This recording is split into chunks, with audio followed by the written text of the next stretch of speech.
चली और इसमें खास तौर पर दक्षिण भारत की कुछ पार्टियों के नेता, कांग्रेस पार्टी के बड़े नेताओं के सुपुत्र, उन तमाम लोगों ने सनातन को गालियां भी दी, कोसा भी, बीमारियों के साथ तुलना भी की। लेकिन अब ऐसा लगता है कि यही लोग, यही नेता और यही दल इससे 4 कदम आगे बढ़कर उत्तर भारत, उत्तर भारतीयों और हिंदी भाषियों को कोसने पर तुले हुए हैं। डीएमके के सांसद सेंथिल कुमार ने जिस तरीके से उत्तर भारत के राज्यों को गौमूत्र राज्य कहा, उसकी तपिश अब पूरा इंडिया अलायंस महसूस कर रहा है। क्योंकि भारतीय जनता पार्टी न सिर्फ इंडिया अलायंस को घेर रही है, बल्कि खास तौर पर राहुल गांधी की घेराबंदी कर रही है कि राहुल गांधी इस पर खामोश क्यों हैं। और बात सही भी है, पहले भी जब ये बातें हुई तब भी राहुल गांधी का कोई बयान नहीं आया और ना ही इस बार। तो क्या राहुल गांधी ये मान चुके हैं कि उत्तर भारत में वो भारतीय जनता पार्टी को, नरेंद्र मोदी को चुनाव में टक्कर नहीं दे सकते? क्या उनके आखिरी आस अब केवल दक्षिण के राज्य बाकी हैं? और अगर ऐसा है भी तो फिर ये हिंदी भाषियों को, उत्तर भारत के राज्यों को, हिंदुओं को गाली देने में मौन सहमति जैसा क्यों प्रतीत हो रहा है? इससे कांग्रेस पार्टी क्या हासिल करेगी? इंडिया अलायंस के बाकी दलों को इसका क्या फायदा होगा? और क्या ऐसे नरेंद्र मोदी को 2024 में रोका जा पाएगा? इसी पर हम करेंगे बात। हमारे साथ मेहमान जुड़े हुए हैं मुकाबला में। के शर्मा जी भारतीय जनता पार्टी से हमारे बीच हैं। स्वागत है के शर्मा जी आपका। अजय कुमार पांडे जी हमारे साथ हैं एलजेपी रामविलास से। स्वागत है सर आपका भी। प्रदीप भाटी जी समाजवादी पार्टी से हमारे साथ हैं। भाटी साहब स्वागत है आपका। और अजय उपाध्याय जी कांग्रेस पार्टी से बस पहुंचने वाले हैं। इससे पहले आपको दिखाते हैं कैसे बड़े बड़े केंद्रीय मंत्री डीएमके के सांसद के बयान पर कांग्रेस पार्टी को और इंडिया अलायंस को घेर रहे हैं। ये कभी सनातन संस्कृति के बारे में उल्टा सीधा बोलते हैं, तो हम उनसे पूछना चाहते हैं कांग्रेस के बड़े नेताओं से कि आप देश तोड़ना चाहते हो क्या? और ऐसा बयान देने के बाद आप माफी भी नहीं मांगोगे, चोरी भी करोगे और सीना चोरी भी करोगे हाउस में, और हमें धमकाओगे भी। और जो विपक्ष के कुछ साथी, आईएनडीए के साथी, इस देश को नॉर्थ और साउथ में बांटने का प्रयास कर रहे हैं, ये साजिश में बिल्कुल विफल होंगे। और अगर वो माफी नहीं मांग रहे हैं तो हमें लगता है कि राहुल गांधी जी भी उनके साथ खड़े हैं, हमें लगता है शिवसेना के उद्धव ठाकरे भी उनके साथ खड़े हैं। ये स्पष्ट तौर पर नजर आता है कि इनकी सोच हिंदू को, हिंदी को और सनातन धर्म को नीचा दिखाने की है। कांग्रेस के नेतृत्व वाला घमंडिया गठबंधन, इसका घमंड और अहंकार पराजय के बाद भी चूर चूर नहीं हुआ, बल्कि ये उत्तर भारत को, भारतीयों को और यहां तक कि सनातन धर्म को नीचा दिखाने में कोई कसर नहीं छोड़ रहे। तो भारतीय जनता पार्टी स्वाभाविक तौर पर इसमें कांग्रेस पार्टी की भूमिका देखेगी। राहुल गांधी क्यों नहीं बोल रहे, ये बातें तो होंगी, लेकिन इतना तो तय है कि इस किस्म के बयान जो हैं ये क्रम में आ रहे हैं, कड़ी में आ रहे हैं। तो इसके पीछे कोई ना कोई सोच तो है। इसके पीछे कैसी पॉलिटिक्स है, कैसी राजनीति की जा रही है और इससे किसे क्या फायदा महसूस हो रहा है, इस पर बात करेंगे। अब अजय उपाध्याय जी भी हमारे साथ जुड़ चुके हैं कांग्रेस पार्टी से। अजय स्वागत है आपका। डीएमके सांसद आपके इंडिया घटक दल की पार्टी के नेता हैं, उन्होंने जो कल बयान दिया उसको लेकर के चारों तरफ रोष है। पार्लियामेंट में भी इसकी गूंज सुनाई दी। माफी मांगो के नारे जो है आज गूंजते हुए दिखाई दिए हैं। आपको नहीं लगता, आप तो उस अलायंस का हिस्सा हैं, कि ये जो कुछ भी है ये आपके लिए भी डैमेजिंग है, नुकसानदायक है? देखिए, मुझे लगता है जो बात कही है उन्होंने पूर्णतः अनुचित है, उनको नहीं बोलना चाहिए था। कांग्रेस पार्टी का क्लियर कट मानना है सर्वधर्म समभाव और वसुधैव कुटुंबकम की जो परिकल्पना इस देश में है, भारत का संविधान जो उसकी आत्मा है, लिंग, क्षेत्र भेद और जातियों से ऊपर उठकर, धर्म से ऊपर उठकर हमें भारतीयता को अपनी पहचान देनी है। और उत्तर दक्षिण नहीं, पूरब पश्चिम नहीं, ये देश एक है, हिंदुस्तान हमारा है, हम हिंदुस्तान के वासी हैं, हिंदुस्तानी बन करके हम इस देश के प्रति सोचते हैं और वही हमारा सोच है।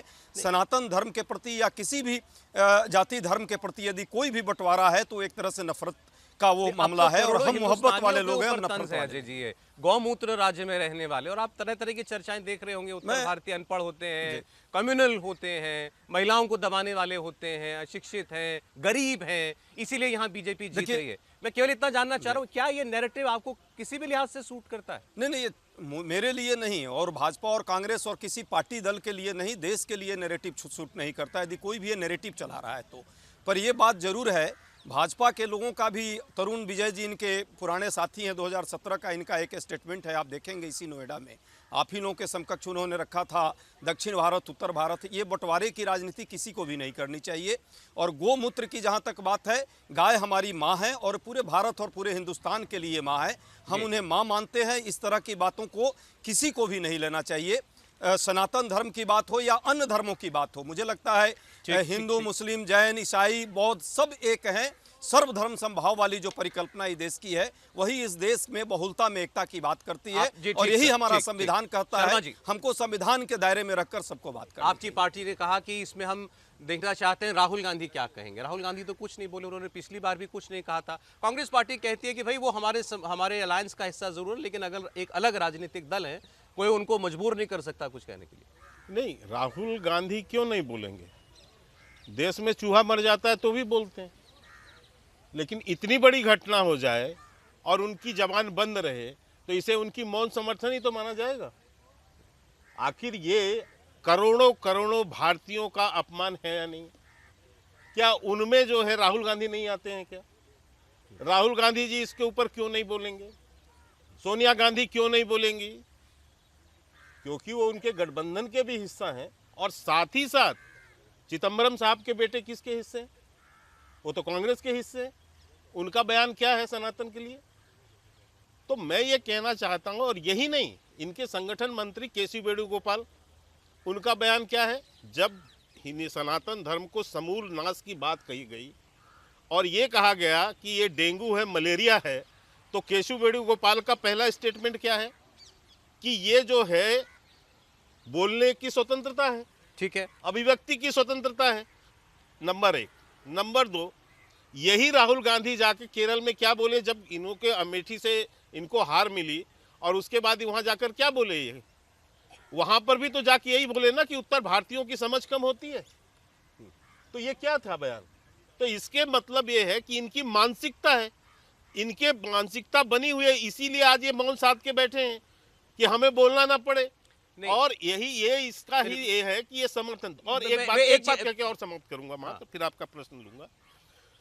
मुंबई की बैठक के बाद इसी डीएमके पार्टी के एक वरिष्ठ नेता ने जाके कहा कि हमारा एलायंस इस बात पर तय हुआ है कि सनातन का समूल नाश करना, इसी एजेंडे पर हमारा जो है वहां पर तय हुआ है। क्या कांग्रेस ने उनके इस बयान का विरोध किया? एक बयान मुझे बताइए जिसमें कहा गया हो कि नहीं भैया हमारी जो है घमंडिया गठबंधन की बैठक में एजेंडा नहीं है। नहीं, मैं आपसे ये जानना चाहता हूं कि देश पर सबसे ज्यादा वक्त तक राज करने वाली कांग्रेस पार्टी, ये तो आप नहीं कह सकते कि कांग्रेस पार्टी में राजनीतिक समझ रखने वाले नेता नहीं है या कांग्रेस पार्टी को पॉलिटिक्स की समझ नहीं है।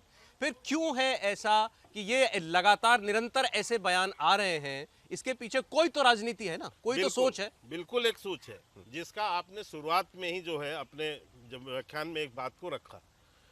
पूरी तरह से उत्तर भारत से ये समाप्त हो चुके हैं, और उत्तर भारत से ही नहीं पूर्वी भारत से भी समाप्त हो चुके हैं।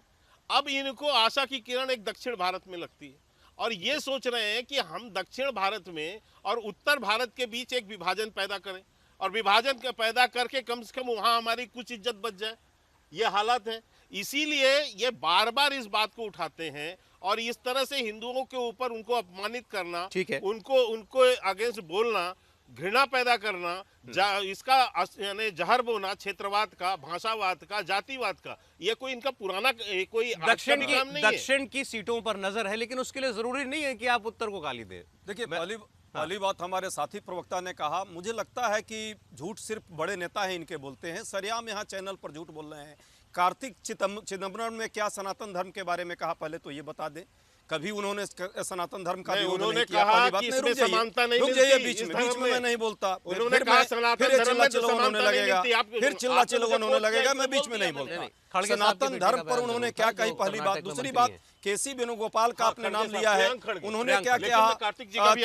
तीसरी बात, केसी वेणुगोपाल जी पर आपने प्रश्न किया, राहुल जी पर प्रश्न किया। अरे भाई, आप अपने निषाद पार्टी के कोई नेता आपके हैं, टेस्ट ट्यूब बेबी कहते हैं भगवान माता सीता देवी के लिए, भगवान राम के लिए आस्था का मामला बताते हैं। क्या आप इस पर कभी कोई कार्रवाई की? क्या बात करते हैं? सबसे ज्यादा झूठ बोलना, दक्षिण और उत्तर को बांटने का काम आप कर रहे हैं। मैं जानते हैं सौरभ जी क्या है, भाजपा के पेट में दर्द क्यों हो रहा है। इन्हें वहां जगह ही नहीं मिल पा रही है। दक्षिण भारत के लोग इनको जो है नकारते हैं बार बार, तो इनको बुरा लगता है। भाई हम दक्षिण और उत्तर नहीं करते, ये दक्षिण और उत्तर का जो है पैमाना इन्होंने बनाया है, और यही उत्तर और पूर्व भी कर रहे हैं। कोहिमा से कच्छ तक, कन्याकुमारी से कश्मीर तक, भारत एक है। आपको कोई और भारत कोई में उदाहरण देना सियासत के पड़ेगा कारण इसके पीछे। नहीं, लेकिन बहुत इन्होंने सारी कहा सियासत है। उत्तर दक्षिण की राजनीति की। आपके अलायंस पार्टनर का तो बयान सामने है। तरुण विजय जी किस पार्टी, तरुण विजय जी किस पार्टी में है जरा बताइए।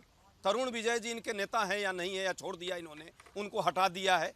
2017 का बयान अभी मैं दिखाता हूं गूगल पर। आज के बयान की बात करो अरे ना। भाई आज के भी बयान में कभी ऐसा आज कोई के बयान में क्या नहीं कहा गया है, आप बताओ। बार बार कांग्रेस पार्टी आपको इतनी चीड़ दक्षिण भारत से है, या आपको इतनी चीड़ पूर्वोत्तर से है, तो आप कांग्रेस पार्टी के मुंह से बात क्यों कहवाना चाहते हैं? सनातन को गाली आप देते हैं, आपके नेता देते हैं। कोई कार्रवाई बाकी दो मेहमान चर्चा में ले आओ, कार्रवाई किया, कोई कार्रवाई करके दिखाइए। आपके पार्टनर हैं, बहुत छोटा, तो आपने अपने पार्टनर पर तो कोई कार्रवाई नहीं की। एक सेकंड। और डीएमके जो हमारा ठीक है, इंडिया गठबंधन का वो साथी है, हाँ, लेकिन इतना हमारे मुश्किल यहाँ क्यों हो रहा है उनको कांग्रेस समझाना? पार्टी का इससे कोई लेना देना बट नहीं। डीएमके को समझाना इतना क्यों मुश्किल हो रहा है भाई? उनकी अरे भाई, तमिलनाडु में कोई इनसे राजनीति पूछिए चलती ना, हो, समझ में आता है। सौरभ नुकसान जी तो वो जरा आपका इनसे कर रहे पूछिए, हैं। और निषाद जी को समझाना इनको क्या प्रॉब्लम हो रही है, जो इन्होंने टेस्ट में बेबी कहते हैं। अरे जी एक सेकंड सर, आपको शॉर्ट में कमेंट करना पड़ेगा फिर। बोल देता हाँ, हूं। जो बात है ड्राइवर में पूछिए कि वो हटा दिया क्या निषाद?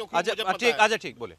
देखिए, मैंने जो उनके वायनाड का स्टेटमेंट का कोट किया, जो उन्होंने जाके कहा कि उत्तर भारतीयों की समझ कम होती है, उस पर इनका क्या जवाब है? एक जवाब नहीं है। ये शब्द आपने इस शब्द को गलत कोट किया। आप गलत कोट किया है। उत्तर भारतीयों के समझ पर उन्होंने दूसरी प्रश्न बात नहीं सौरभ लगाया जी, था। दूसरी Exact बात शब्द बोलिए नहीं, क्या ये झूठ बोलने के लिए आए तो मुझे Exact यहाँ शब्द कोई बोलिए। जवाब एक नहीं मिनट, देना है। सुनिए, तो ये बहुत प्रसिद्ध बयान है उनका। दूसरी बात ये कह रहे हैं कि इनको जो है दक्षिण में पैर जमाने में दिक्कत हो रही है, बार बार नकारे जा रहे हैं।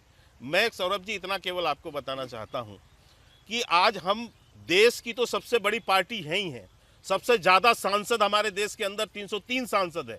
लेकिन यदि मैं उत्तर दक्षिण नहीं करना चाहता, लेकिन यदि ये दक्षिण बार बार कह रहे हैं, तो इनको बता दूं इनकी ज्ञानवर्धन के लिए कि दक्षिण में भी हम सबसे बड़ी पार्टी हैं।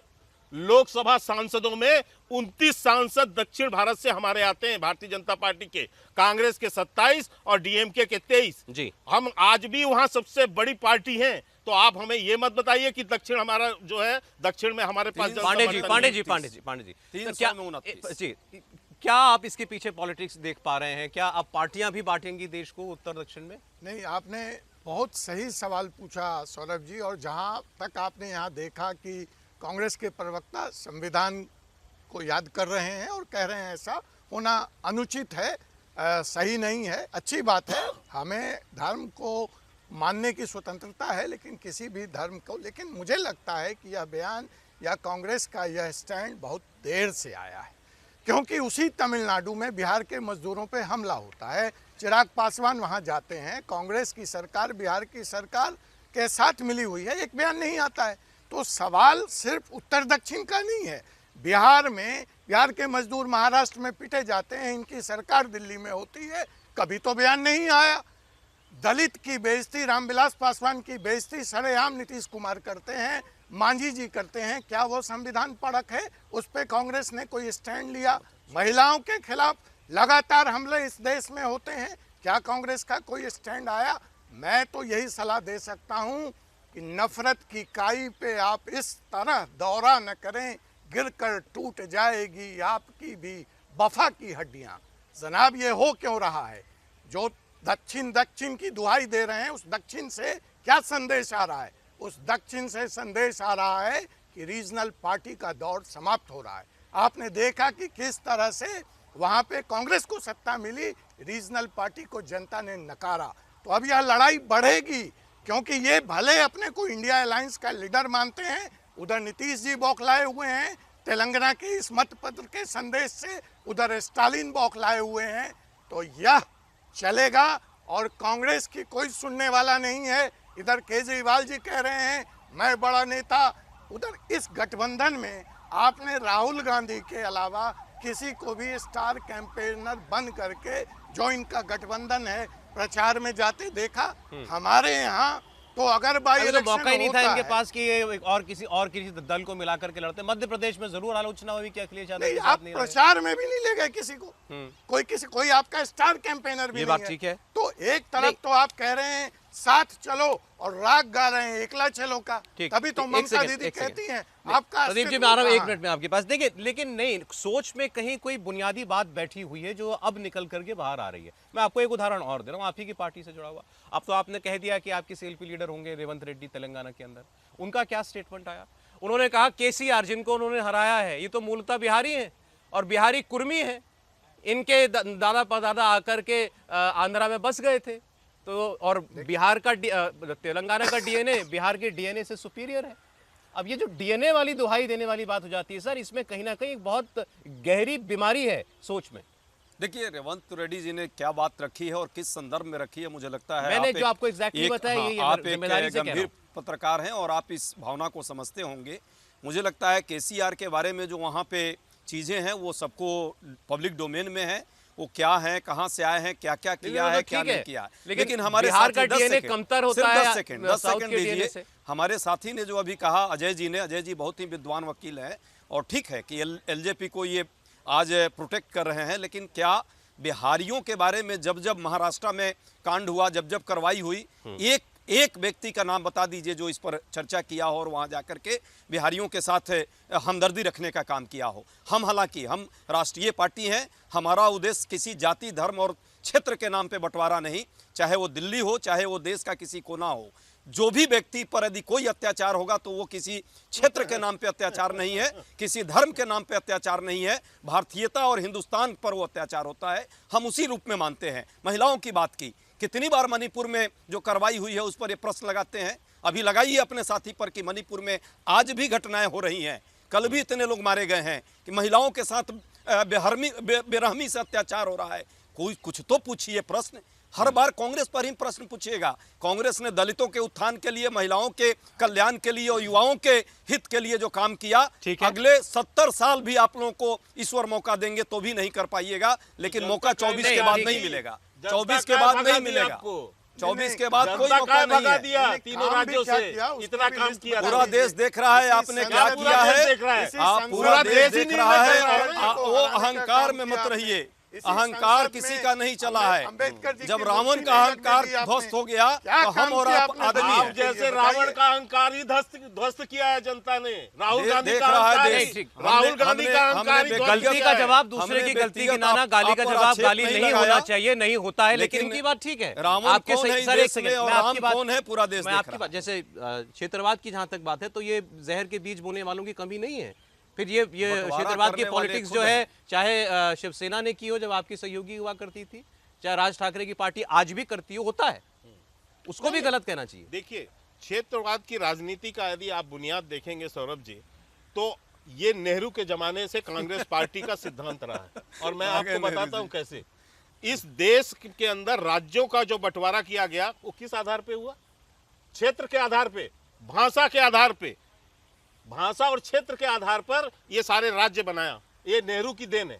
इस बीज को बोने वाले, क्योंकि वो जानते थे कि ये एकाकरण होगा तो हम बहुत लंबा नहीं टिकेंगे, इसलिए इस देश को बांटो क्षेत्र के आधार पे, भाषा के आधार पे। भाई पुनर्गठन तो इन्हीं के समय हुआ है ना। अच्छा ठीक। तो मैं ये कहना चाहता हूँ कि ये छत्तीसगढ़ कांग्रेस गलत की है, शुरू इसका से मतलब विचारधारा छत्तीसगढ़ रही का है। बंटवारा गलत पहले हुआ, तो देश का बंटवारा इन्होंने उत्तराखंड का किया, बंटवारा आपने इसके गलत बाद किया, पूरे राज्यों का बंटवारा, और झारखंड का भाषा और बंटवारा क्षेत्र आपके के आधार समय में पे हुआ, करके तीनों गलत देश है। को बांट के रखा। अच्छा भाटी जी, सर प्रदीप भाटी जी बहुत देर से छत्तीसगढ़, इंतजार कर मध्य रहे प्रदेश का हैं। बंटवारा, मैं भी जाता हूँ बड़ी देर में। भाटी जी आपके पास आया, उत्तराखंड का बंटवारा उत्तर देश के और सबसे बिहार का बड़े बंटवारा सूबे इन्होंने गलत किया, इन्होंने की आज दूसरी तथ्य दे सबसे दिए। बड़ी पार्टी सर, सर, समाजवादी एक बात पार्टी। तथ्य दे दिया आपने, एक बार गलत सुनिए, किया, एक बार तीनों गलत किया। इन्होंने कहा कि उत्तर प्रदेश और उत्तराखंड का बंटवारा, गलत किया, इसका मतलब झारखंड आपने और जो है बिहार का बंटवारा, क्या ये तीनों राज्यों के बंटवारे का ये विरोध कर रहे हैं इस समय? नहीं आप आपने कह रहे हैं, कहा कि गलत आप किया, बोल रहे हैं, इसलिए इसका मैं कह मतलब रहा हूं। गलत हुआ, आप समझ ही नहीं पाए। नहीं, समझ गया। आप कह रहे हैं आपके गलत दर्शक हुआ। समझ गए कि अच्छा मैं चलिए, क्या कह रहा अच्छा हूं। चलिए, आपने ठीक जो ठीक बात ठीक। भाटी जी, रखी है, भाटी वो जी, आपका भाटी गलत जी, है। भाटी जी, भाषा अच्छा और अच्छा, बंटवारे का ठीक, मतलब, ठीक, ठीक। अरे भाई विकास का पहला अखिलेश यादव की और पार्टी, नेहरू जी के समय में अखिलेश आपके आप लोग सर थे, कितने सर, लोगों ने इस्तीफा सर, दिया एक पार्लियामेंट पैनलिस्ट से? एक पैनलिस्ट वाजपेयी बाकी जी है, भी उनकी थे, बात आप सुनिए, पूछिएगा, उनकी बात सुनिए। इस्तीफा दिए थे क्या इस आपके मुद्दे पर? गठबंधन के साथी भी हैं। पार्लियामेंट में जैसा मैंने कहा, देश के सबसे बड़े सूबे की दूसरी सबसे बड़ी पार्टी इस वक्त, हिंदी बेल्ट का छोड़ें, देश का सबसे बड़ा राज्य है। आपको इस अलायंस में रहते हुए जब अपने ही एक साथी पार्टी के नेता की ऐसी बात सुनने में आती है कि ये गौमूत्र राज्य हैं, तो आप नहीं आपकी जिम्मेदारी नहीं कि आप इस पर रिएक्ट करें, अलायंस के अंदर रिएक्ट करें? पार्टी जी। धन्यवाद सौरभ जी। देखिए, कोई भी अगर किसी भी धर्म के बारे में कुछ गलत कहता है तो समाजवादी पार्टी उसके साथ बिल्कुल नहीं है, उस स्टेटमेंट के साथ बिल्कुल नहीं है। समाजवादी पार्टी के स्टेटमेंट वो होते हैं जो माननीय अखिलेश यादव जी आपके सामने बोलते हैं या उनके रूप में हम इसको प्रस्तुत करते हैं। हम नहीं मानते कि इसकी ये कोई स्टेटमेंट कोई किसी भी तरह से सही है और इस पर बहुत ज़्यादा डिस्कशन भी हो रहा है। लेकिन जो सबसे महत्वपूर्ण सौरभ जी बात है, जो 2024 का चुनाव आने वाला है, 2022 में लगभग 40 से ज़्यादा वादे ऐसे थे जो भारतीय जनता पार्टी ने किए थे। उसमें अगर मैं प्रमुखतः 5 मुद्दे भी गिना दूं तो शर्मा साहब उसका जवाब नहीं दे पाएंगे। किसान की आय दुगनी होनी थी, लागत दुगनी हुई, किसान की आय आधी हो गई। 5 ट्रिलियन की इकोनॉमी 2022 में बननी थी, उसके करते 25, 27, 32 और 35 में होके जा रही है। लेकिन क्या इकोनॉमी आप कहते हैं 10 से हमने 5 पे लिया है और 3 पे ले आएंगे, उससे आम जनमानस का कोई फ़ायदा हुआ? नहीं हुआ। उसका रीज़न मैं बताता हूँ। प्रति व्यक्ति आय अगर आप देखेंगे तो जो 2004 से 14 की सरकार भी रही उससे भी 25% कम है प्रति व्यक्ति आय में ग्रोथ। उसके अलावा आप देखिए, महंगाई, बेरोजगारी चरम सीमा पे है। 45 साल का रिकॉर्ड सब तोड़ दिया गया है। उसके बाद प्रधानमंत्री जी कहते हैं कि अब कोई जाति नहीं है, सिर्फ गरीब, महिला, युवा और किसान एक जाति है। अगर ये सब सिर्फ जाति हैं तो ये चुनावी रिटॉरिक से ज़्यादा कुछ नहीं है। वो सिर्फ वोट लेना चाह रहे हैं। अगर ये उसमें सच्चाई होती ज़रा सी भी तो ये बताइए, गरीब जब EWS का आरक्षण हुआ 10% का, तो गरीब में आपने बंटवारा कैसे कर दिया कि पिछड़ों को हक नहीं मिलेगा उसके अंदर? आपके लिए तो एक ही जाति थी। जब प्रधानमंत्री जी खुद इसको ये कहते हैं कि हमने गरीब, मैं पिछड़े वर्ग से आता हूँ, कैबिनेट मिनिस्टर्स का पहली बार कोई जातियाँ लिखी गई प्रेसिडेंट और पूरे प्रेसिडेंट के बारे में कहा गया हो, तो क्या